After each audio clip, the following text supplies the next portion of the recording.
다들 오늘 한 날도 주 안에서 승리하는 삶을 잘 살아내셨죠?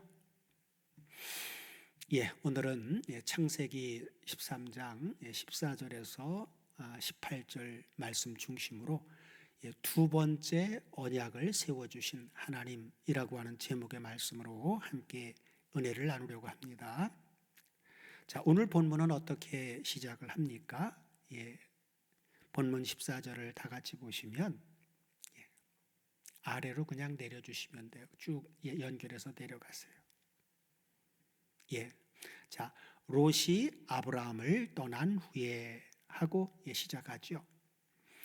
아브라함이 롯을 떠나보내고 그리고 요단의 비옥한 들도 롯에게 양보한 후에 여호와께서 아브라함에게 말씀하시죠. 뭐라고요?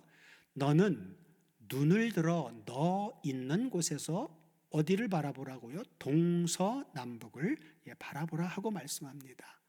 자, 아브라함이 서 있는 곳이 어딘지 지도를 한번 같이 보실까요? 아브라함이 이제 처음 갈대아 우르에서 나와서 하란을 거쳐 이제 하란에서 하나님의 말씀을 듣고 와서 처음 자리 잡았던 것이 베델과 아이 사이에 장막을 쳤습니다. 베델과 아이 사이, 그렇죠? 그래서 그곳에 있는데 가나안 땅에 하나님께서 아주 극심한 기근이라고 하는 것을 주어서 아브라함을 훈련하시기 위해서 기근을 주셨는데, 그때 아브라함은 남쪽 애굽으로 내려가게 되지요. 애굽에서 사례를 빼앗기는 그러한 훈련의 과정을 통해서 하나님만을 의지하고 하나님만을 의뢰하는 그러한 삶을 훈련하고 다시금 돌아온 것이 바로 어디예요?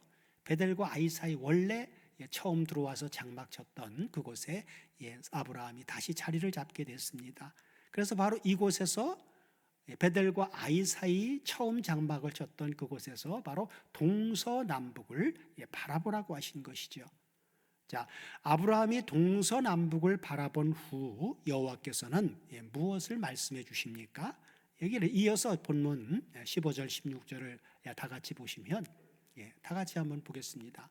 자, 보이는 땅을 내가 너와 내 자손에게 주리니 영원히 이르리라. 내가 내 자손으로 땅의 티끌 같게 하리니 사람이 땅의 티끌을 능히 셀 수 있을진데 내 자손도 세리라 하고 말씀합니다. 자, 그래서 아브라함에게 두 번째 언약을 바로 세워주시는 내용이지요.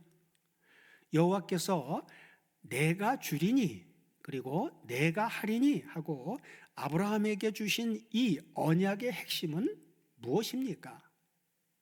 바로 하나님의 거듭된 언약은 바로 땅과 자손을 주시겠다는 것입니다. 아브라함에게 이렇게 주셨던 이 약속, 자, 이 약속의 궁극적인 의미는 무엇일까요? 구약만 보면 나오질 않는데 신약성경 믿음장인 히브리서 11장 8절 이하를 다 같이 보시면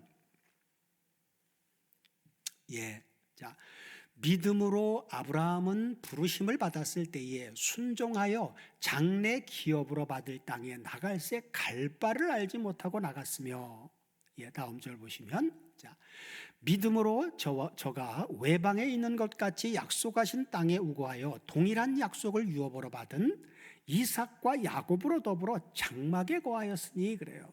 자, 그래서 장막에 거했다라고 하는 것은 장막은 바로 텐트지요.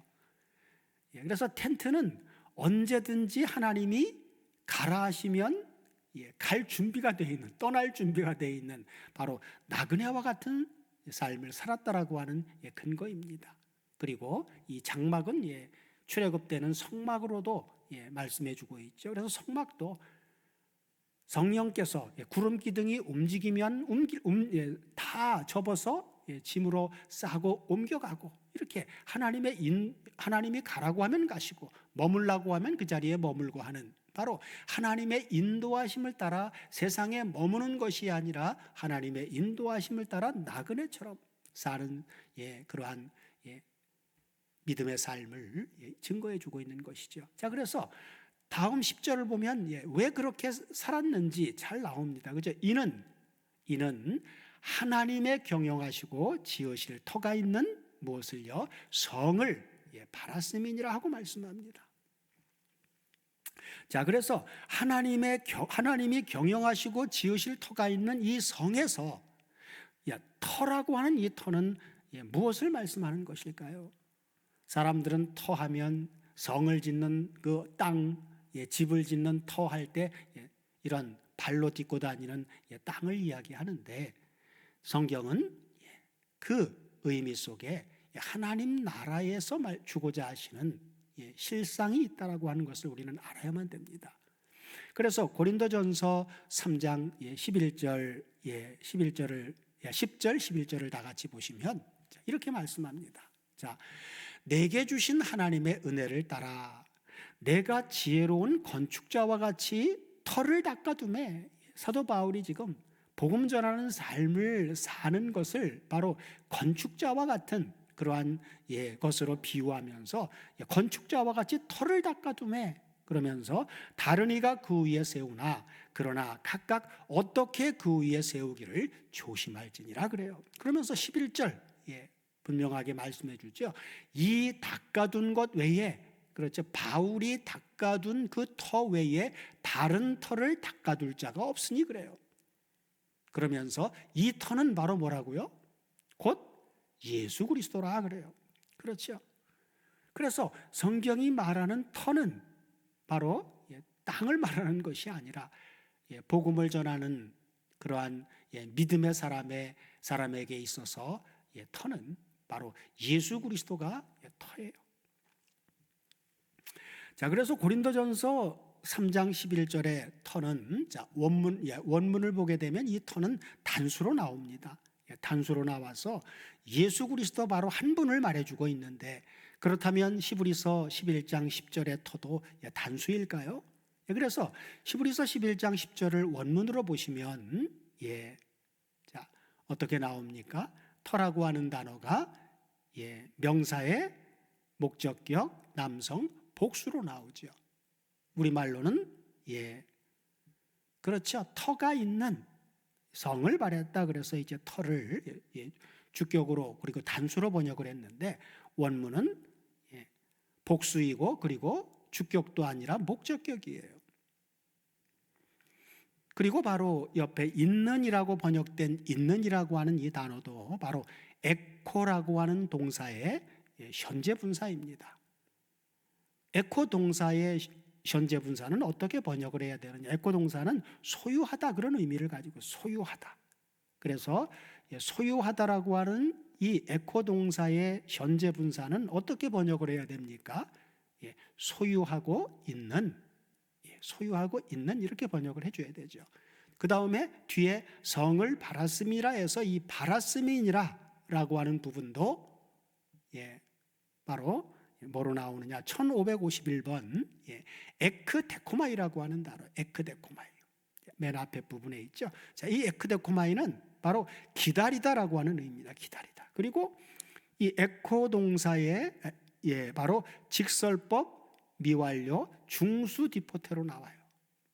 그래서 이것을 원문대로 번역을 하게 되면 어떤 번역이 되느냐?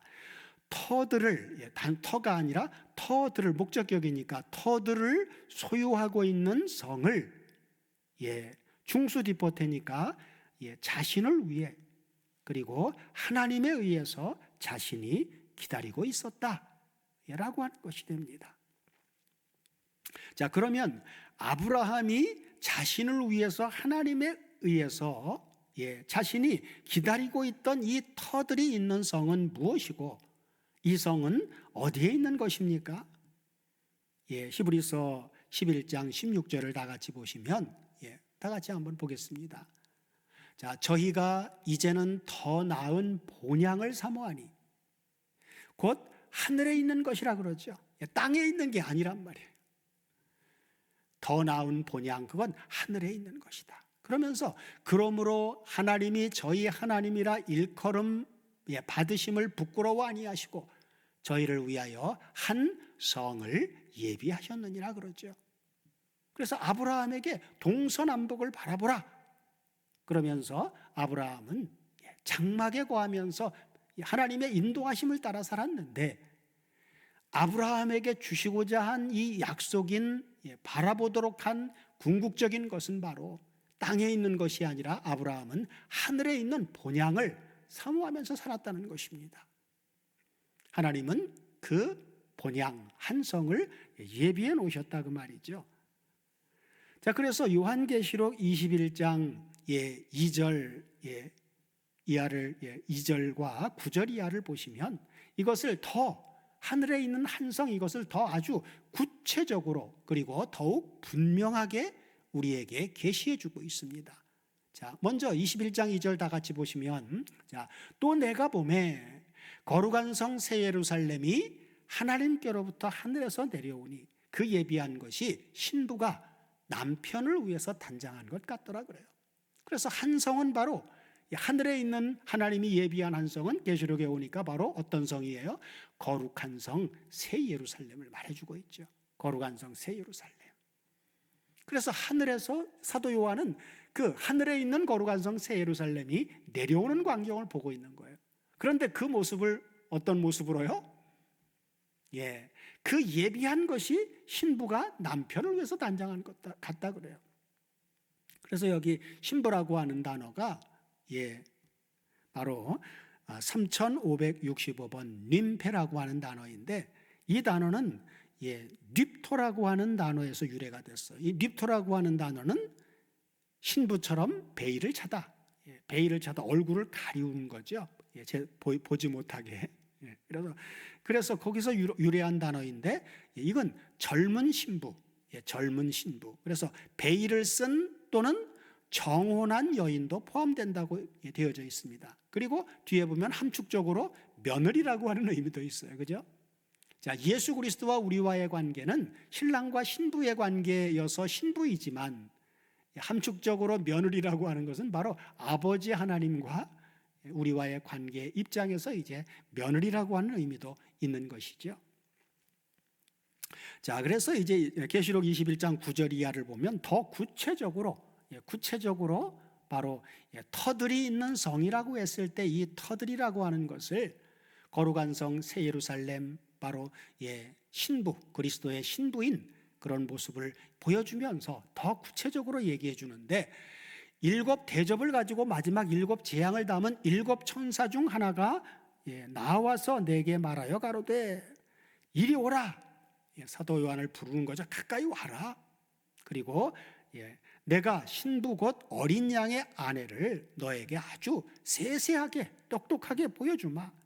그래서 이제 10절 이하를 보면 바로 뭐로 나옵니까? 성령으로 사도 요한을 데리고 크고 높은 산으로 올라가요. 예수님은 베드로, 야고보, 요한 세 제자를 데리고 높은 산으로 올라가셨죠. 여기는 지금 성령으로 사도 요한을 데리고 크고 높은 산으로 올라가는데, 하나님께로부터 하늘에서 내려오는 거룩한 성 예루살렘을 보이니 그래요. 그래서 사도 요한이 아주 가까이 가서 자세히 보는 것이죠. 우리는 사도 요한이 보고 기록한 이 내용을 통해서 우리도 사도 요한처럼 성령의 감동에 의해서 우리도 똑똑히 볼 수 있어야 돼요. 자, 그래서 10절, 자, 11절 연결해서 보시면 하나님의 영광이 있음에 그 빛이 지극히 귀한 보석 같고 벽옥과 수정같이 막더라. 그러면서 크고 높은 성곽이 있고 그리고 12문이 있어요. 가까이 가보니까 이제 성곽도 보이고, 그리고 더 가까이 가보니까 12문이 있죠. 그리고 문에 12 천사가 있고, 천사가 지키고 있죠. 그리고 그 문들 위에 이름이 써져 있는데, 어떤 이름이 써져 있습니까? 이스라엘 자손 12지파의 이름들이라 그래요. 그래서 12문에는 이스라엘 자손 12지파 이름, 구약의 성도들이죠. 그리고 이어서 13절 연결해 보면 동편의 문이 3문, 그리고 북편의 3문, 남편의 3문, 서편의 3문이니, 그리고 문은 다 받고 이제 그 성의 성곽은 그래요. 성곽을 또 이제 보여주는 거예요.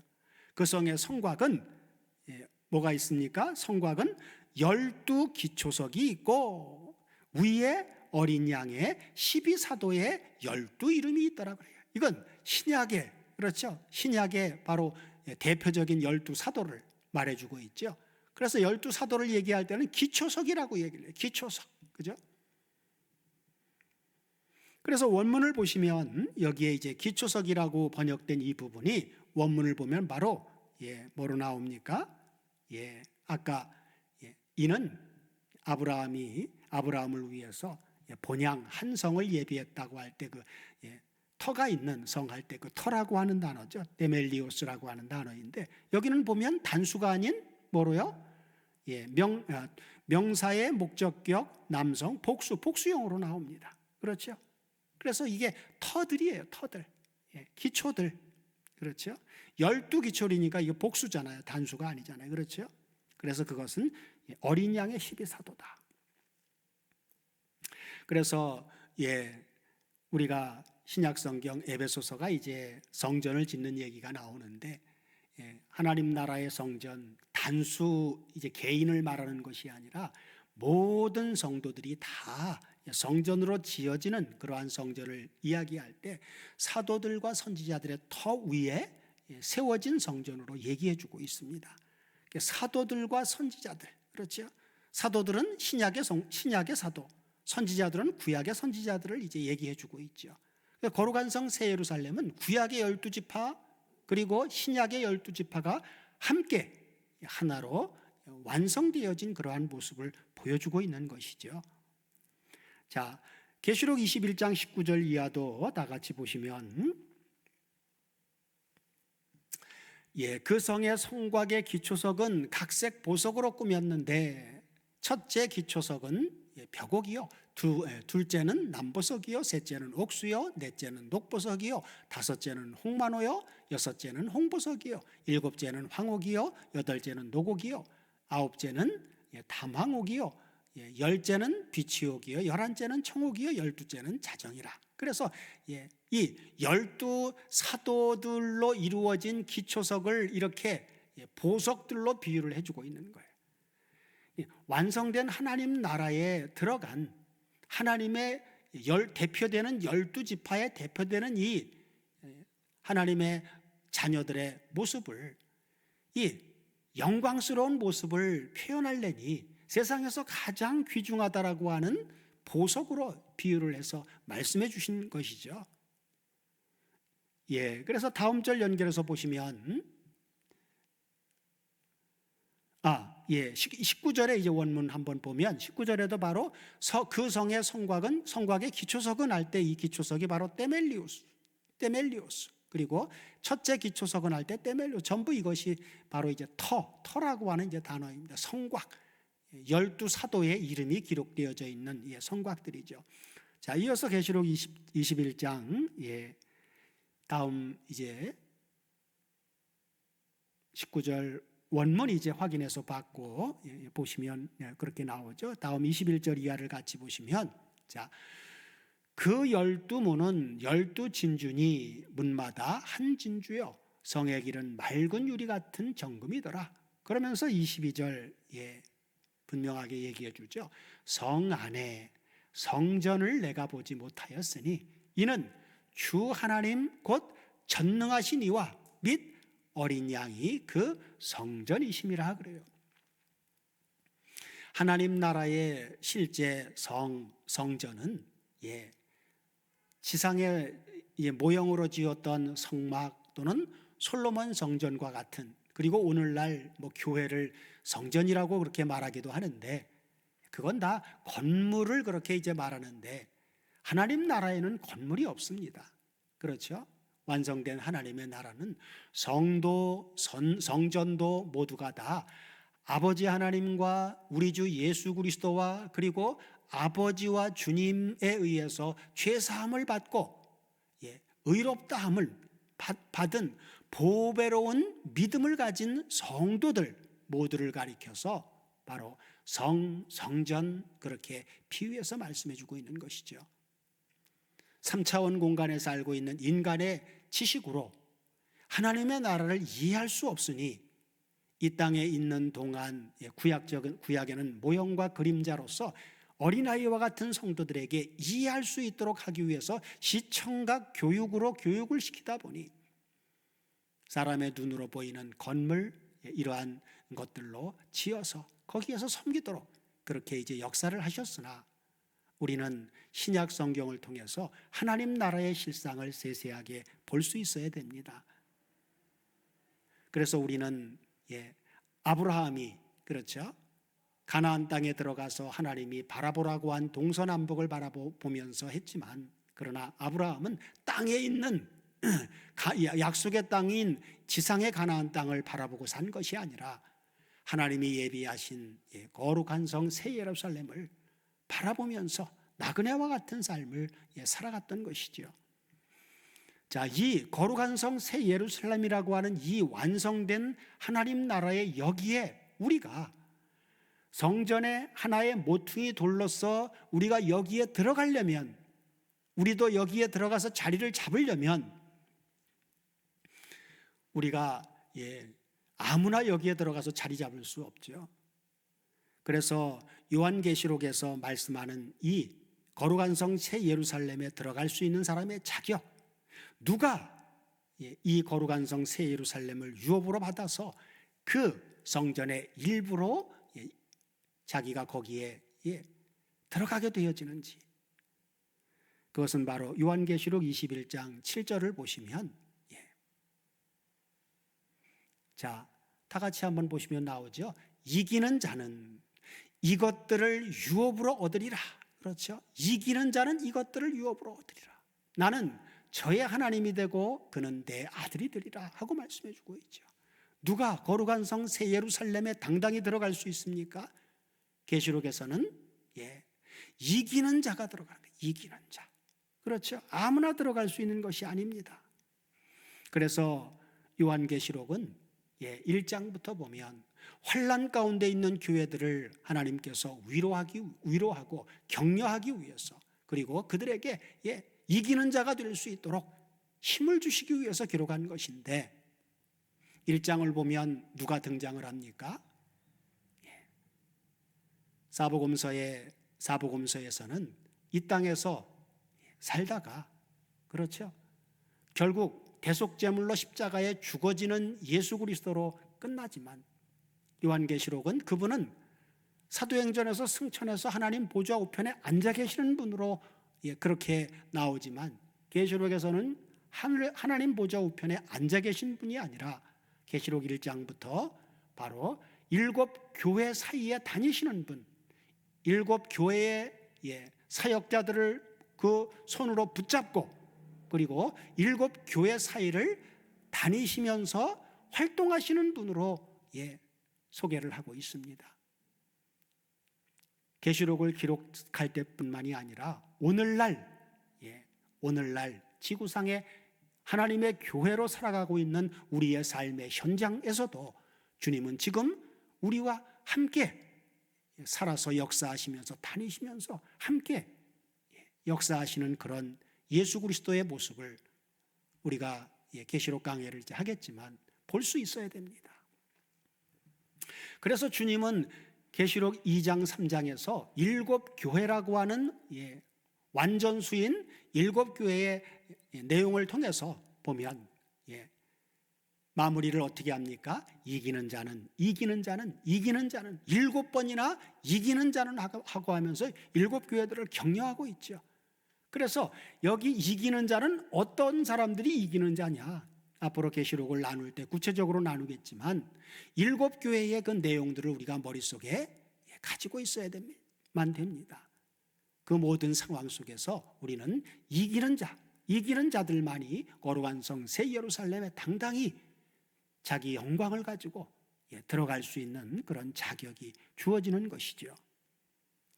자, 그래서 아브라함에게 주신 이 궁극적인 하나님의 약속은 결국 앞서 우리가 살펴본 신약의 바로 히브리서와 계시록의 내용을 통해서 우리가 확증해 보니 예수 그리스도를 통해서 구원을 얻게 될 영적 자손들의 번성과 그리고 영원히 누리게 될 하늘의 기업인 거룩한 성 새 예루살렘을 의미하고 있는 것이죠.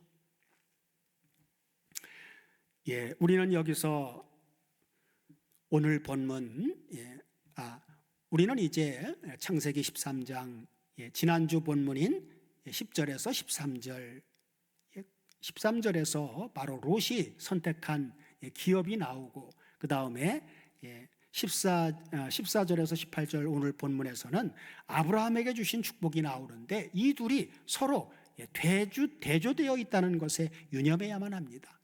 그래서 도표를 같이 이렇게 보시면 그 대조된 상황이 이제 나오는데, 10절은 롯이 자신을 위해서 눈을 들어 요단 온 들을 바라봅니다. 그러나 14절은 하나님께서 아브라함에게 내가 있는 곳으로부터 너는 눈을 들어 동서남북을 바라보라 해서 동서남북을 바라보도록 해주십니다. 하나님이 바라볼 곳을 정해주시죠. 롯은 자신을 위해서 자기가 바라봤어요. 그 다음에 11절에서 롯은 요단 온 들을 바라보고는 그걸 택했죠. 그러나 15절에서 하나님께서는 아브라함에게 보이는 땅, 즉 가나안 전체를 하나님께서 아브라함과 아브라함의 자손에게 주리라 하고 약속하십니다. 그리고 9절에서 아브라함은 롯을 떠나보냈어요. 그러나 16절에서 롯을 떠나보낸 후 하나님께서는 아브라함에게 뭘 약속하십니까? 내 자손으로 땅에 티끌 같게 하리니 하고 말씀하십니다. 창세기 13장은 어떻게 마무리가 됩니까? 본문 17절, 18절을 다 같이 보시면, 너는 일어나 그 땅을 종과 횡으로 행하여 보라. 내가 그것을 내게 주리라. 이에 아브라함이 장막을 옮겨 헤브론에 있는 마므레 상수리 숲에 이르러 거하며 거기서 여호와를 위하여 단을 쌓았더라 하고 말씀합니다.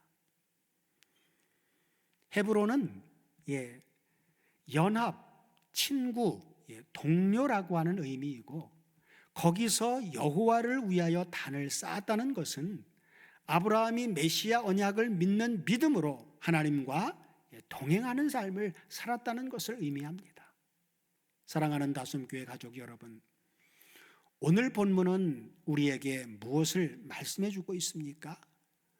본문 15절을 다 같이 보시면, 보이는 땅을 너와 내 자손에게 주리니 영원히 이르리라 하고 말씀하시는데,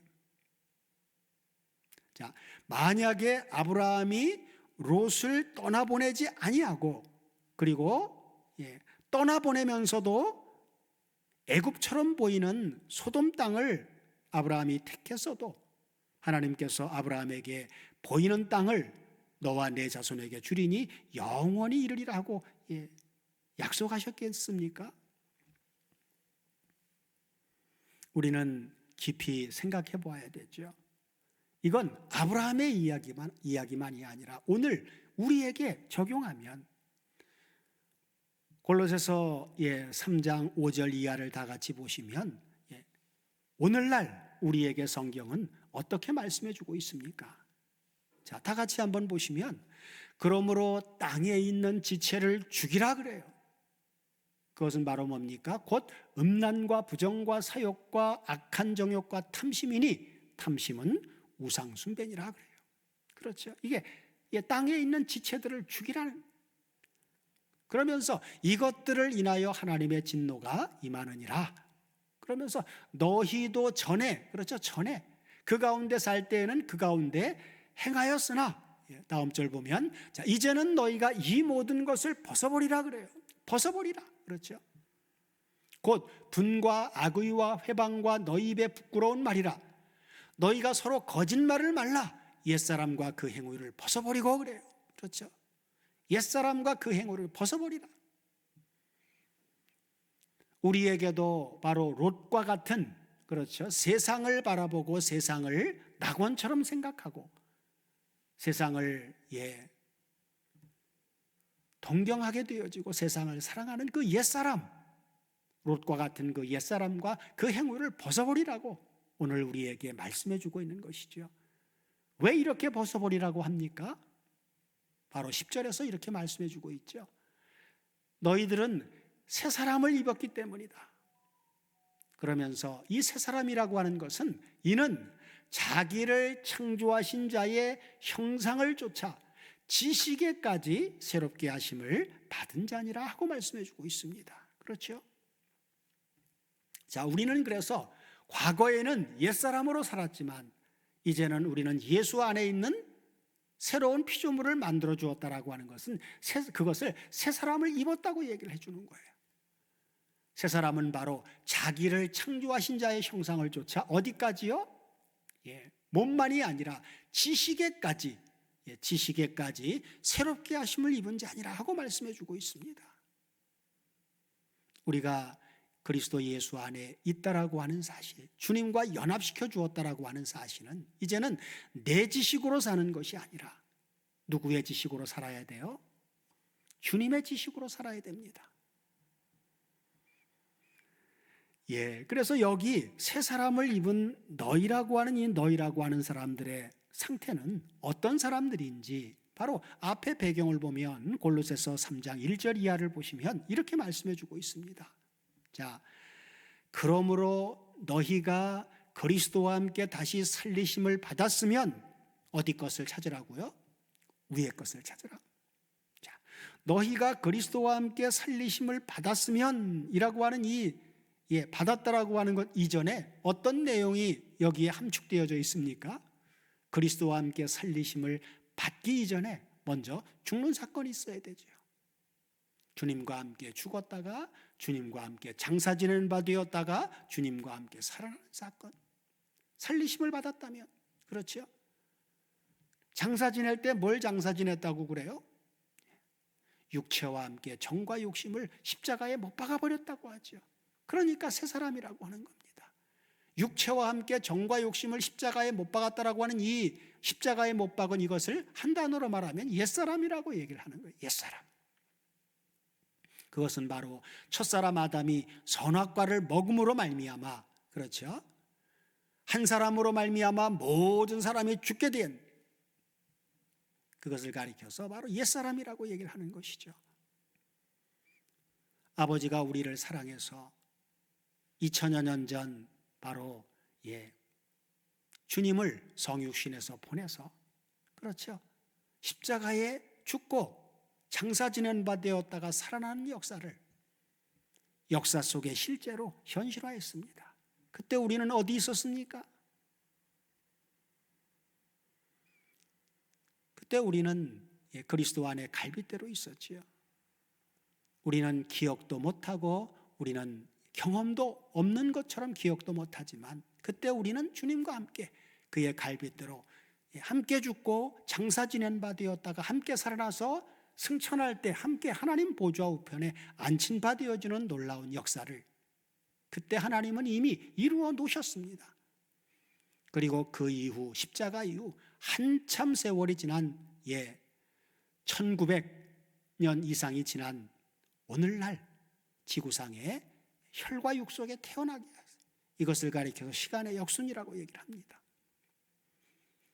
그리고 혈과 육 속에서 죄가 뭐고 사망이 뭐고 또 죄로 말미암아 오는 그러한 고통, 죄와 사망으로부터 주어지는 그러한 고통들, 그 모든 것들을 그 속에 빠져서 다 경험하도록 하신 후에 하나님께서는 다시금 주님과의 만남을 허락해 주시고 함께 죽고 살아라, 자기를 부인하고 주님의 십자가를 따라가는 그러한 삶을 우리가 실제 삶 속에서 경험할 수 있도록 우리를 성육신의 생애를 살아갈 수 있도록 그렇게 해주신 것입니다.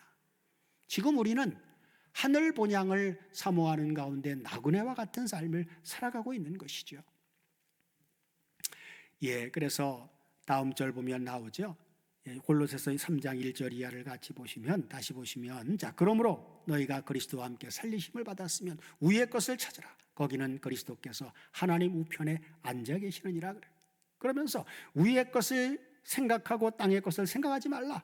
이는 너희가 죽었고 너희 생명이 그리스도와 함께 하나님 안에 감추었음이니라 라고 말씀하고 있습니다. 그리고 4절은 앞으로 우리에게 이루어질 사건을 연결해서 얘기해 주고 있죠. 자, 4절 다 같이 한번 잘 보셔요. 우리의 생명이신 그리스도께서 나타나실 그때에 너희도 그와 함께 영광 중에 나타나리라 하고 말씀합니다. 그래서 자, 원문을 보면 자, 여기에 3절에 너희가 죽었고 너희 생명이 그리스도와 함께 하나님 안에 감추었다라고 했을 때 이 감추었느니라라고 하는 부분은 시제가 어떻게 나옵니까? 동사의 직설법 완료 수동태로 나와요. 이미 우리 생명은 주님과 함께 죽었다 살아나는 순간 하나님 안에 감추인 존재로 완료태로 내 의지로 된 게 아니라 100% 하나님의 은혜로 살리신 바 돼서 예수 안에 있는 새 사람을 입은 자를 만들어 주신 거예요. 이미 완료태로 다 완성된 겁니다. 그러나 지금은 드러난 게 아니라 지금은 어떤 상태로 있어요? 감추어져 있어요. 그래서 모릅니다. 내가 나를 봐도 착각을 하고 사람들은 더군다나 알아볼 수가 없지요. 그러나 우리는 깨어나야 돼요. 착각하면 안 됩니다. 성경을 통해서 분명하게 두 눈 똑똑히 떠서 확인해야 됩니다. 우리의 생명은 지금 하나님 안에 완료태로 하나님의 은혜로 감춰진 자가 됐어요. 그러나 드러나는 것은 언제 드러납니까? 그래서 다음 아랫절 4절에 보면 우리 생명이신 그리스도께서 나타나실 때라고 하는 이 나타나실 때라고 하는 부분은 시제가 어떻게 나와 있습니까? 동사의 가정법 과거 수동태로 나와요. 여러분, 가정법 과거 수동태는 어떤 의미입니까? 여기에는 시간적인 개념이 있는 게 아닙니다. 가정법 과거는 일회적으로 그렇게 해석을 해줘야 됩니다. 그래서 우리의 생명이신 그리스도께서 일회적으로 나타나실 때가 앞으로 있단 말이에요. 가정이니까 이건 아직 나타난 게 아니죠. 자, 그렇게 일회적으로 나타나 이건 바로 주님이 영광의 주로 심판주로 파루시아 할 때를 말씀해 주고 있는 거예요. 그래서 나타나실 그때 너희도 그분과 함께 이때는 감춰져 있는 게 아니라 영광 중에 나타나리라 하고 말씀해 주고 있죠. 그래서 여기 뒤에 나타나리라는 동사의 직설법 미래 수동태로 나와요. 미래 수동태입니다. 그래서 이때는 감춰진 존재가 아니라 영광스러운 존재로 영화로운 존재로 그때는 드러나는 것입니다.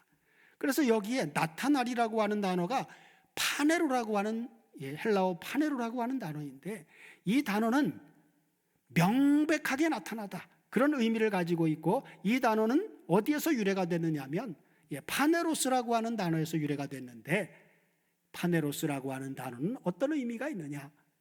나타나는데 비밀스럽게 나타나는 게 아니라 누구나 다 두 눈 똑똑히 볼 수 있도록 공개적으로 영광 중에 나타날 것을 말씀해 주고 있습니다. 그때는 모든 인생이 우리 앞에 감히 설 수조차도 없고 그때는 혈과 육을 가진 자는 하나님의 영광을 보면 다 엎드러질 수밖에 없고 죽어 자빠질 수밖에 없어요. 그래서 계시록 20장에서 전부 어디로 갑니까? 책들에 기록된 대로 자기 행위대로 심판을 받아 전부 다 불못으로 마무리되어지죠. 사랑하는 다솜교회 가족 여러분, 성경이라고 하는 거울을 여러분 잘 보십시오. 성경의 문맥과 성경의 시제를 절대로 무시하면 안 됩니다. 영광 중에 나타나는 사건은 미래 사건인데 그걸 땡겨서 현재 사건으로 가져다가 그걸 적용하게 될 때는 안전뱅이를 만들어 버립니다. 이기는 자, 그렇죠. 죄와 사탄과 사망과 싸워서 훈련을 통해서 이기는 자가 되어질 수 있도록 앞으로 전진해서 성숙한 사람으로 성화의 과정을 계속해서 나가야 되는데, 영화로운 존재가 되어질 미래 사건을 땡겨놓고다 보면 다 된 것으로 착각을 하고 안주해버린단 말이에요. 주점 안전뱅이를 만들어버리는 우를 범하게 됩니다. 하나님 나라의 영광스러운 그 거룩한 성 새 예루살렘의 영광 중에 동참할 사건을 여러분 바라보십시오. 그리고 지금 이 땅에 살아가는 동안은 세상에 안주하려고 하는 생각 버리고 나그네와 같은 삶을 살면서 하늘의 소망을 가지고 신앙적인 전진. 오늘도 부단히 이기는 삶을 살아내려고 몸부림쳤고 내일은 또다시 일어나서 아버지와 주님과 함께 그분을 의뢰하는 가운데 당당히 믿음으로 이겨나가는 싸움을 싸워야 됩니다. 우리 모두로 우상 숭배와 같은 탐심, 욕심, 그것은 세상 것을 붙잡으려고 만드는데 그 모든 것들을 자신을 위해 사는 롯과 같은 우리 옛사람과 그 행위를 벗어버리고 그리스도와 함께 우리의 생명이 하나님 안에 감추인 자로서 우리의 영원한 본향이고 기업인 거룩한 성 새 예루살렘을 바라보며 나그네와 행인 같은 나그네와 같은 이 세상을 날마다 이기는 삶을 살아갈 수 있도록 해주시기를 우리 주 그리스도 예수의 이름으로 축원드립니다. 아멘.